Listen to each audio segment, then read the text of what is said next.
Hey there, welcome back to another video. I am sitting here enjoying a lovely fall day. It has actually been quite sunny here this fall, which is rare for us in the Pacific Northwest. Usually when fall hits, it is rainy season. So I'm just enjoying every moment of sunshine that I get. And I hope you are enjoying your fall wherever you are as well. And speaking of fall, that means that it is time to start thinking about Christmas. At least it is in my book. My husband thinks that you can't think about Christmas or sing Christmas songs until after Thanksgiving, but I disagree. I think that as soon as my birthday hits in the fall, it's basically pre-Christmas time, and since this is my video, we're going to talk about Christmas. I wanted to make this video for those of you who are new to minimalism. Maybe you've just started decluttering, or maybe you've just finished decluttering your house for the first time, but either way, this will be your first holiday season as a minimalist.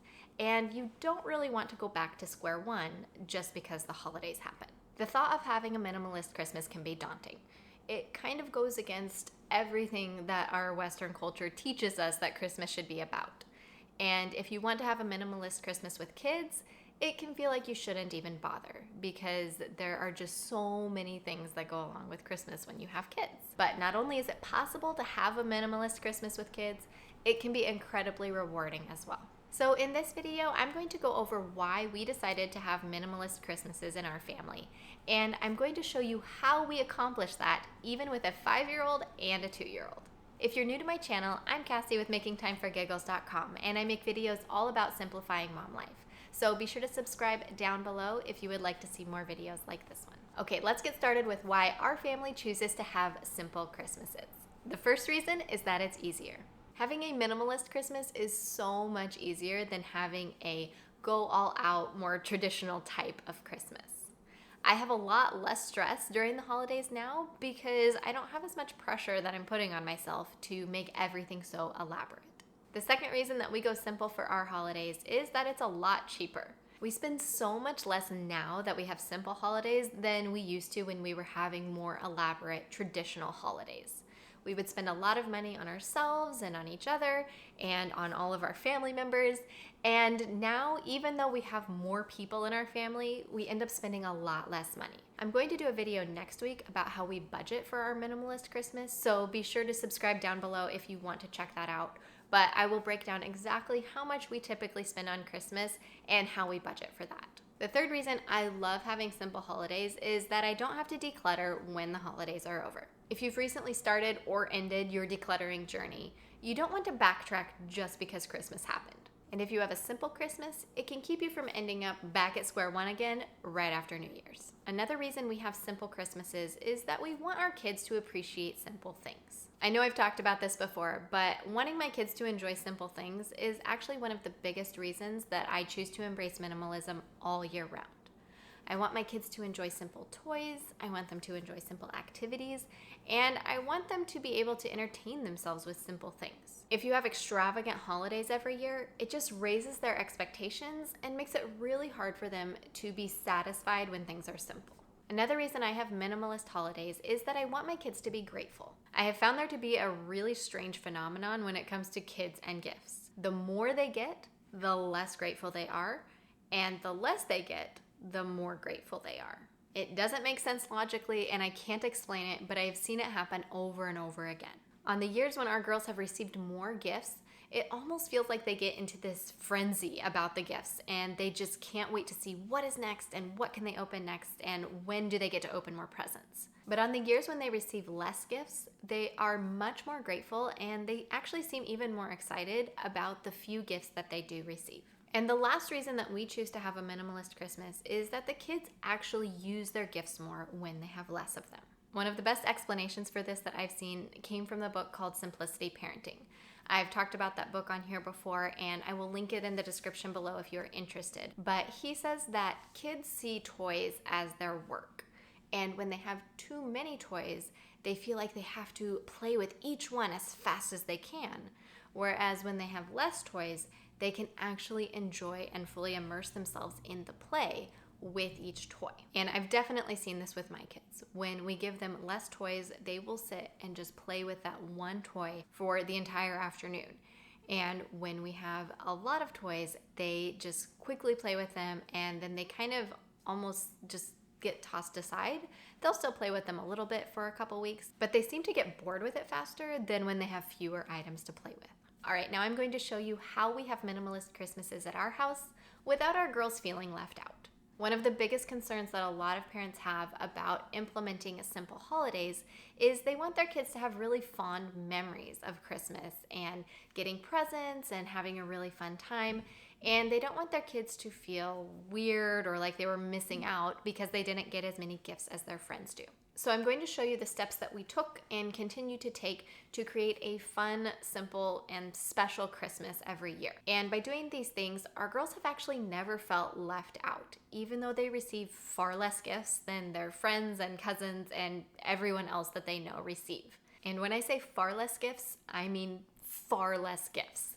They probably receive somewhere around half the amount of gifts that most of their friends receive. So let's get into how we do this. The first thing you want to do is have a talk with the grandparents or any other relatives that tend to buy a lot of gifts for your children. I know it can be awkward, I know it can be uncomfortable, but seriously, if you want to have a minimalist Christmas for your family and you don't want to have to declutter again when it's all over, you need to have a talk and set some expectations for anyone who normally buys your children a lot of gifts. Let them know why you want to have a minimalist Christmas for your family, and you might even just need to let them know what minimalism means in general and for your family. They might not even be familiar with the word or the movement or the lifestyle or any of it. And just explaining some of your journey and why you are choosing this for your family can go a long way. Another reason you want to have this conversation ahead of time is because if you are trying to give your children minimal gifts and not go overboard, and the grandparents don't know any better, there's a good chance that you might feel kind of bummed out that the grandparents were able to give all of these amazing gifts to your kids, and now your kids think the grandparents are amazing and they don't love your gifts quite so much. So setting this expectation ahead of time will keep you from having some frustration because the grandparents just may not have known what you were wanting from them. When you sit down to have this conversation, be sure that you're being really open and honest about your desires for this holiday and for the holidays to come. And by being open and honest up front, it will hopefully keep you from having to have this conversation over and over again. And everyone will be much happier because of it. Remember that the point isn't that you are trying to deprive the grandparents of giving your kids anything. You're just trying to be more intentional about what your kids do receive. The second thing to do if you want to have a minimalist holiday season is to plan to enjoy all of the experiences that go along with the holidays. There are so many fun things that you can do with your family around the holidays, many of which are free. And it's a great opportunity to enjoy the holidays, make them really special, and spend some great time with your family. You can always check with different churches in the area to see if they have any free concerts. You can go look at Christmas lights, you can go ice skating, and sometimes different cities will even have some really unique, fun traditions that they like to do every holiday season. Enjoying these experiences is a great way to make the holidays special without bringing a lot of extra clutter into your home. The third thing you want to do if you want to have a minimalist Christmas is you want to give practical gifts. This is usually the first category we look at when we are deciding what to get our girls. We will look at their clothes, their shoes, their jackets, and make sure that everything still fits and see if they need anything new for the coming year. Our oldest daughter could typically use some pajamas by the time Christmas rolls around. And a tradition that I actually had growing up and we do with the girls now is if they need any new socks or panties or anything like that, we will get those for them and put them in their Christmas stocking. That was something my mom always did for us growing up. We always got some new socks and underwear for Christmas. The fourth thing you want to do is see if there are any experiences that you can give as gifts. We love to get them experience gifts that they can use for at least a month or two after Christmas goes by, but it's even better if they can use it for a full year. In the past, this has been things like swimming lessons or children's museum memberships. But now that everything is pretty much shut down for a lot of that stuff in our area, we are looking at maybe doing a zoo membership or something like that for the coming year. The great thing about experience gifts is it can provide a lot of fun all through the year without bringing any extra clutter into your home. And the fifth thing that we'd like to do is give them something that they really want. I like to keep an Amazon wish list for each child where all through the year, if they mention something that they really want, especially if they mention it multiple times, I will put it on their wish list for them. And then as the holidays approach or as birthdays approach, I prune the list down to make sure it's things that I still think that they would enjoy and things that I would be okay having in my house. I have a full post with intentional gift ideas for kids, and I will link that in the description below if you want to check it out. But a couple other things to keep in mind is just make sure the gift you are giving them is going to be a classic gift that they will play with for a long time. You want to stay away from trendy gifts, especially if you are trying to live in a clutter-free home. Trendy gifts just don't last as long, and they will be out of style much more quickly. You also want to make sure you are thinking about quality over quantity when it comes to their gifts under the tree. It is much more important to have good gifts that are going to last for a really long time than it is to have a whole bunch of gifts that will be broken or worn out in no time. The sixth thing you want to do when you're having a minimalist Christmas is to have simple stocking stuffers. It can be really easy to put way too much and way too many toys in the stockings, but it's another way that a lot of clutter can creep into your house really easily. So we try to go really simple with our stockings. Pretty much every year, the girls each get one package of Honey Mints from Trader Joe's. They're only sweetened with honey, and I really like that.